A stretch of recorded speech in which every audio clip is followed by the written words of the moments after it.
जय Shri Krishna, Radhe Govind. Welcome back to Kanhamrit. तो देखिए, इस बार होली पर है चंद्र ग्रहण। बहुत से लोग बोल रहे हैं कि भारत में तो ग्रहण दिखाई ही नहीं देगा, तो ना तो हम इसका सूतक मानेंगे, ना ही ग्रहण काल में जो सावधानियां रखनी चाहिए उनकी कोई प्रॉब्लम है।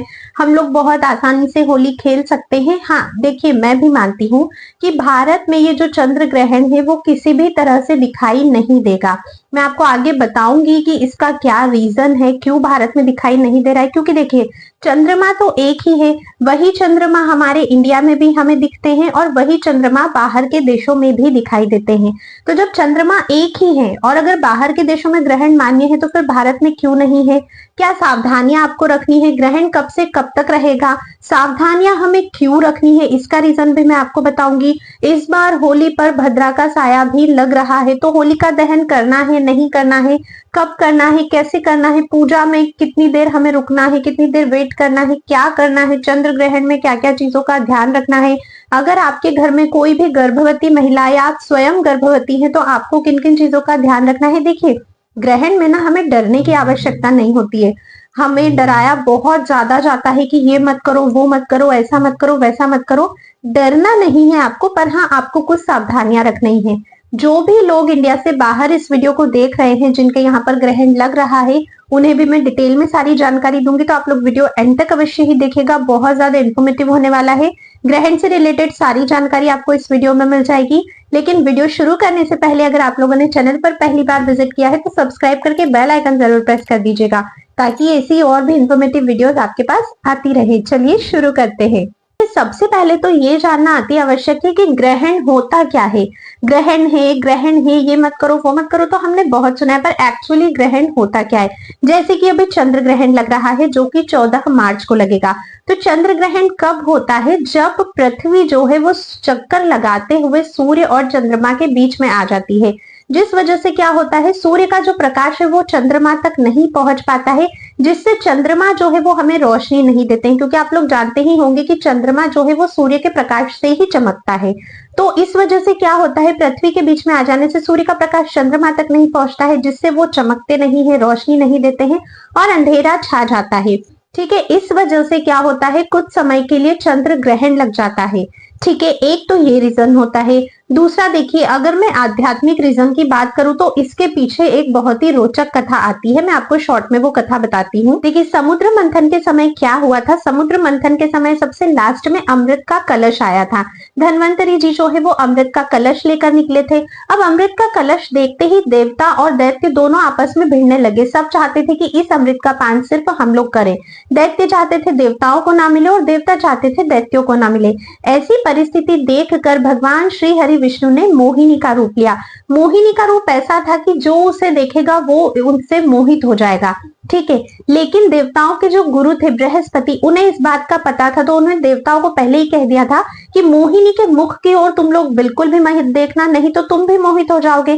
तुम लोग नीचे की तरफ देखना, चरणों की तरफ देख सकते हो या अपनी नजरों को नीचे रखना। लेकिन दैत्यों को इसके बारे में नहीं पता था। सभी दैत्यों ने मोहिनी का दर्शन किया और सभी की सभी मोहित हो गए। मोहिनी ने कहा कि ये जो अमृत का कलश है वो आप लोग मुझे दे दीजिए, मैं बारी बारी से सभी को अमृत बहुत अच्छे से पिला दूंगी। सभी ने भरोसा कर लिया। तब भगवान श्री हरि विष्णु जो कि मोहिनी रूप में थे, उन्होंने एक तरफ देवताओं को बैठाया, एक तरफ दैत्यों को बैठाया और उन्होंने देवताओं की साइड से अमृत पिलाना स्टार्ट किया। ये सब देखकर दैत्यों में एक दैत्य को ये लगा कि ये शायद कोई चाल है, देवताओं की तरफ से ही क्यों अमृत पिलाया जा रहा है। उसे थोड़ी सी शंका हुई, तो वो चुपचाप से जाकर देवताओं की लाइन में जाके बैठ गया। अब जब वो देवताओं की लाइन में जाके बैठा तो ये बात सूर्य और चंद्रमा दोनों ने देख ली। अब भगवान मोहिनी रूप में जैसे जैसे अमृत पिलाते पिलाते उस दैत्य के पास आए और उसके हाथों में अमृत बस डाला ही था उसके मुख में पिलाने के लिए कि सूर्य और चंद्रमा ने कह दिया कि अरे ये तो दैत्य है जो छल से आकर हम देवताओं की लाइन में बैठ गया है। इतना सुनते ही भगवान श्री हरि विष्णु ने अपना सुदर्शन चक्र निकाला और उस दैत्य का गला काट दिया। लेकिन वो दैत्य मरा नहीं। क्यों नहीं मरा? क्योंकि तब तक अमृत की कुछ बूंदें उसके गले में जा चुकी थी। मुख में अमृत की बूंदें जाने की वजह से वो मरा नहीं, लेकिन सुदर्शन चक्र के प्रहार से उसका सिर अलग हो गया और उसका धड़ अलग हो गया और इस प्रकार वो दैत्य जो है वो राहु और केतु बने। अब इस घटना के बाद से ही राहु और केतु जो है वो सूर्य चंद्र को अपना दुश्मन समझते हैं, और ऐसा वर्णन आता है कि राहु और केतु जो है वो सूर्य देव और चंद्र देव को अपने मुख में जब भी निगलने की कोशिश करते हैं, उनसे बदला लेने की कोशिश करते हैं, तब जैसे सूर्य देव को अगर वो निगल रहे हैं तो कुछ समय के लिए सूर्य देव जो है उसके मुख में छुप जाते हैं, जिससे सूर्य ग्रहण लगता है। जब वो चंद्र देव को निगलने की कोशिश करते हैं तो चंद्र देव कुछ समय के लिए छुप जाते हैं, जिससे चंद्र ग्रहण लगता है। तो ये तो थी आध्यात्मिक चीजें। इसीलिए तो कहा जाता है ना कि जब भी ग्रहण लगता है तो हमारे जो देव होते हैं वो कष्ट में होते हैं, तो हमें कई सारी सावधानियां रखनी चाहिए, मंत्रों का जाप करना चाहिए, ज्यादा से ज्यादा पूजा पाठ पर ध्यान देना चाहिए, कीर्तन करना चाहिए, जिससे कि हमारे सूर्य देव चंद्र देव हमारे प्रभु को बल मिले। क्योंकि देखिए जब सूर्य देव और चंद्र देव कष्ट में होते हैं तो ये सारा कष्ट हमारे भगवान अपने ऊपर ले लेते हैं, भगवान श्री हरि विष्णु हमारे श्री कृष्ण अपने ऊपर ले लेते हैं, तो हमें उन्हें बल प्रदान करने की आवश्यकता होती है, इसीलिए ये सावधानियां रखी जाती है। ठीक है, तो ये तो बात हुई कि ग्रहण होता क्या है। अब देखिए जो 14 मार्च को ग्रहण लग रहा है उसका समय अगर मैं भारतीय समय सारणी के अनुसार बताऊं तो वो है सुबह 9:29 से लेकर 3:29 दोपहर में, लगभग पूरे 6 घंटे का ये चंद्र ग्रहण लगने वाला है। अब देखिए ग्रहण कहाँ पर मान्य होता है, ग्रहण के समय जहां पर भी रात्रि होगी उसी स्थान पर चंद्र ग्रहण मान्य होगा, क्योंकि रात्रि में चंद्रमा के दर्शन होते हैं। अब क्योंकि भारत के समय अनुसार ये ग्रहण सुबह के समय पर आ रहा है जब हमें चंद्रमा के दर्शन ही नहीं होंगे, इसीलिए भारत में जो ये चंद्र ग्रहण है वो मान्य नहीं होगा। अब क्योंकि चंद्र ग्रहण मान्य नहीं हो रहा है तो इसका सूतक काल भी मान्य नहीं होगा, लेकिन इसका मतलब ये नहीं है कि हमारे जो चंद्रदेव है वो कष्ट में नहीं है। चंद्रदेव तो कष्ट में है ना, वही चंद्रमा रात्रि होने पर हमें आकर उजाला देंगे, वही चंद्रमा हमें रोशनी देंगे, तो चंद्रदेव तो कष्ट में है ही। और जब भी ग्रहण लगता है तो भले ही कहीं पर भी ग्रहण लग रहा हो, पृथ्वी तो एक ही है, चंद्रमा तो एक ही, तो सभी जगहों पर जो नकारात्मक असर होता है वो होता ही होता है। इसीलिए ज्यादा आप लोगों को डरने की आवश्यकता नहीं है, पर कुछ सावधानियां अवश्य ही रखनी है। वो सावधानियां क्या है, आइए उसके बारे में समझते हैं। देखिए हमारे शास्त्रों में कहा गया है कि ग्रहण के समय में सूतक काल जो रहता है, अगर सूर्य ग्रहण रहता है तो 12 घंटे पहले शुरू होता है, चंद्र ग्रहण है तो 9 घंटे पहले। अब क्योंकि 9:29 से चंद्र ग्रहण शुरू हो रहा है तो इसका सूतक 9 घंटे पहले यानी कि रात्रि 12:29 पर ही लग जाएगा। 13 तारीख को हम लोग होलिका दहन करेंगे, जिसमें मैं ऑलरेडी वीडियो बना चुकी हूँ कि भद्रा है तो आपको क्या करनी है, लिंक आप लोग डिस्क्रिप्शन बॉक्स में से चेक करके उस वीडियो को चेकआउट करना। तो होलिका दहन के बाद से ही सूतक काल आरंभ हो जाएगा। कहते हैं कि सूतक काल में आपको भोजन नहीं पकाना चाहिए, सूतक काल के पहले ही आपको भोजन बनाकर रख लेना चाहिए। पर देखिए क्योंकि भारत में तो ये ग्रहण मान्य नहीं है, इसीलिए, और वैसे भी रात्रि से ही सूतक काल लग रहा है, तो आप लोग क्या कर सकते हैं, आप लोगों को अगर भोजन वगैरह कुछ भी बनाना है तो आप सुबह 9 बजे के पहले बना लीजिए। 9:29 से ग्रहण स्टार्ट हो रहा है, उसके पहले ही भोजन बना लीजिए, उसके पहले ही भोजन कर भी लीजिए, क्योंकि 6 घंटे का तो है चंद्र ग्रहण, 9 घंटे का लगेगा सूतक, बहुत ज्यादा लंबा समय हो जाएगा। इतने समय तो कोई भी भूखा नहीं रह सकता है। ग्रहण में बच्चों को, बूढ़ों को, बुजुर्गों को, गर्भवती महिलाओं को कुछ छूट रहती है, वो मैं आपको आगे बताऊंगी। ठीक है, तो आप लोग 9:30 बजे के 9:29 के पहले ही खाना वगैरह सब बनाकर रख लीजिए। और देखिए जब भी ग्रहण लगता है तो उस समय क्या होता है कि क्योंकि रोशनी नहीं आती है ना, हमारे देव कष्ट में होते हैं, और देखिए सूर्य की रोशनी, चंद्र की रोशनी पड़ना बहुत जरूरी होता है वायुमंडल में, उसी से सारी चीजें सुचारू रूप से चलती है। तो क्या होता है कि जब ग्रहण लगता है तो कई सारे ऐसे सूक्ष्म जीव, सूक्ष्म कीटाणु होते हैं जो पूरी प्रकृति में विचरण करते हैं, और अगर हमारे घर में खाना पीना रखा है, हम लोग खा पी रहे हैं, तो उस खाने में वो लोग आ जाते हैं, जिससे जो नेगेटिविटी होती है ऑरा में वो सभी उस खाने में आ जाती है। इसीलिए तो कहा जाता है कि ग्रहण काल में, सूतक काल में भोजन नहीं करना चाहिए, भोजन पकाना नहीं चाहिए। तो आप क्या कर सकते हो, जो भी भोजन आपके घर में पहले से रखा है या आप पका भी रहे हो मान लो सूतक काल में, तो उसमें आप फिर तुलसी दल डाल लीजिए, कुशा डाल के आप लोग उसमें रख सकते हो। ये दोनों ही चीजें ऐसी है जो नेगेटिविटी को एब्जॉर्ब कर लेती है। ठीक है, आपके खाने में अगर तुलसी रहेगी, कुशा रहेगी, जितना भी नेगेटिव एनर्जी है, जितनी भी नेगेटिविटी है वो सब उसके अंदर आ जाएगी। फिर जब ग्रहण समाप्त हो जाएगा उसके बाद वो तुलसी दल कुशा निकालकर आप उस भोजन को ग्रहण कर सकते हो। या फिर अगर बीच में बच्चों को भूख लग गई, ग्रहण क्योंकि 6 घंटे का चल रहा है, कोई बीमार है, टेबलेट्स वगैरह लेनी है, तो वो भोजन आप उन्हें दे सकते हो। पानी भी अगर आपको पीना है तो तुलसी दल डालकर ही आप लोग पीजिएगा।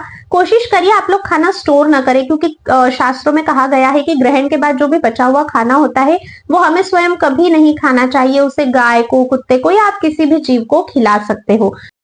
अच्छा, सूतक काल जब से आरंभ हो जाता है तभी से हमें अपने घर में जो मंदिर है उसके पट भी बंद कर देने चाहिए, पर्दा लगा देना चाहिए। भगवान की सेवा पूजा नहीं करनी है। लड्डू गोपाल की सेवा है या मंदिर में कोई भी भगवान की सेवा आप करते हो, सूतक काल के पहले ही आप पट बंद कर दीजिएगा। मतलब सूतक लगभग 12:29 पर लग रहा है रात्रि में, 14 मार्च को, है ना।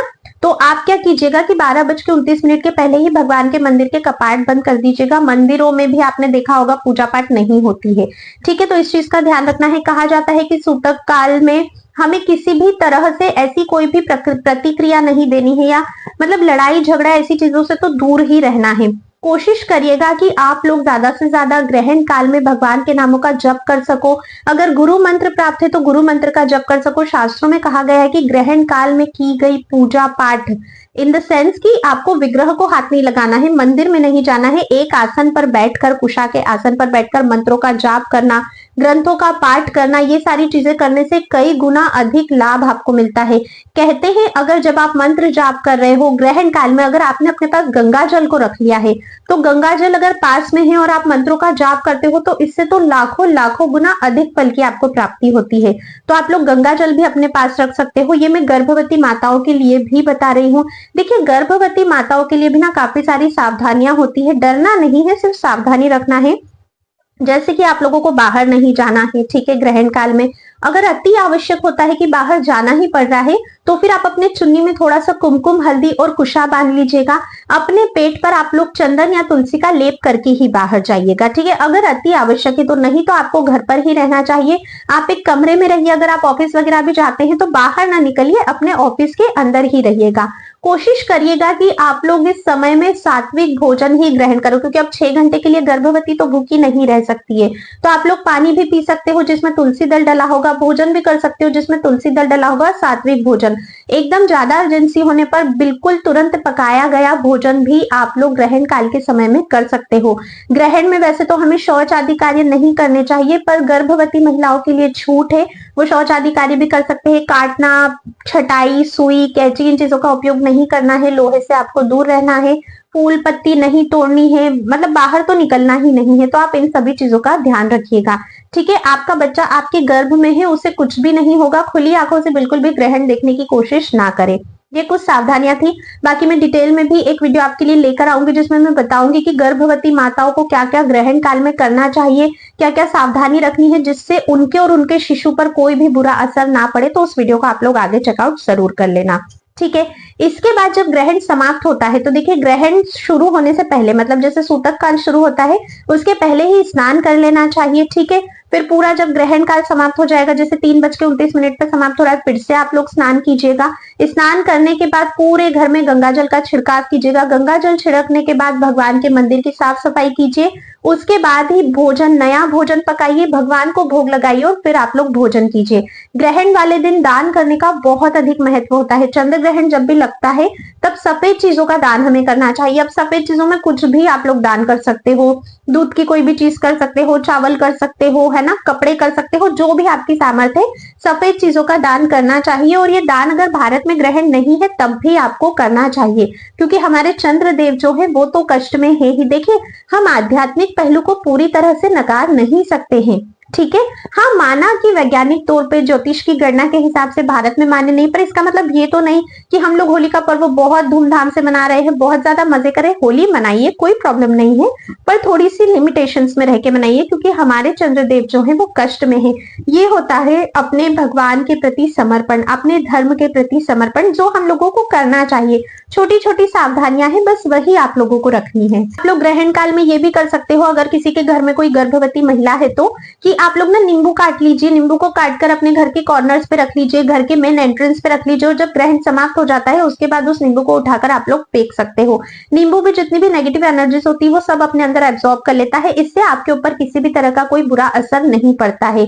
तो आप ये भी जरूर कीजिएगा इस बार, क्योंकि ग्रहण देखिए भारत में नहीं है, इसलिए बहुत ज्यादा हमें डरने की आवश्यकता नहीं है, सिर्फ थोड़ी सी सावधानियां रखनी है, बाकी ज्यादा आपको कुछ नहीं करना है। आप अपना होली का फेस्टिवल मनाइए, कोई प्रॉब्लम नहीं है, लेकिन ज्यादा इधर उधर घूमना फिरना नहीं है, अपने घर पर ही, अपनी कॉलोनी में ही आप लोग होली फेस्टिवल मनाइए। किसी के घर जाना है, अगर बहुत अर्जेंट नहीं है तो आप लोग ग्रहण समाप्त होने के बाद ही जाइएगा, जो कि 3:30 बजे की बात है। बाकी जो लोग भारत से बाहर रह रहे हैं उन्हें सभी नियमों का पालन करना है, अगर आपके यहाँ पर ग्रहण लग रहा है तो। अच्छा, एक और बात, ग्रहण के बाद जब भी हम लोग स्नान करते हैं तो शास्त्रों में कहा गया है घर पे स्नान करने से अच्छा होता है किसी कुएं में स्नान करना, कुएं से अच्छा होता है नदी, नदी से अच्छा होता है सरोवर, और सरोवर से भी अच्छा होता है समुद्र के पानी से स्नान करना।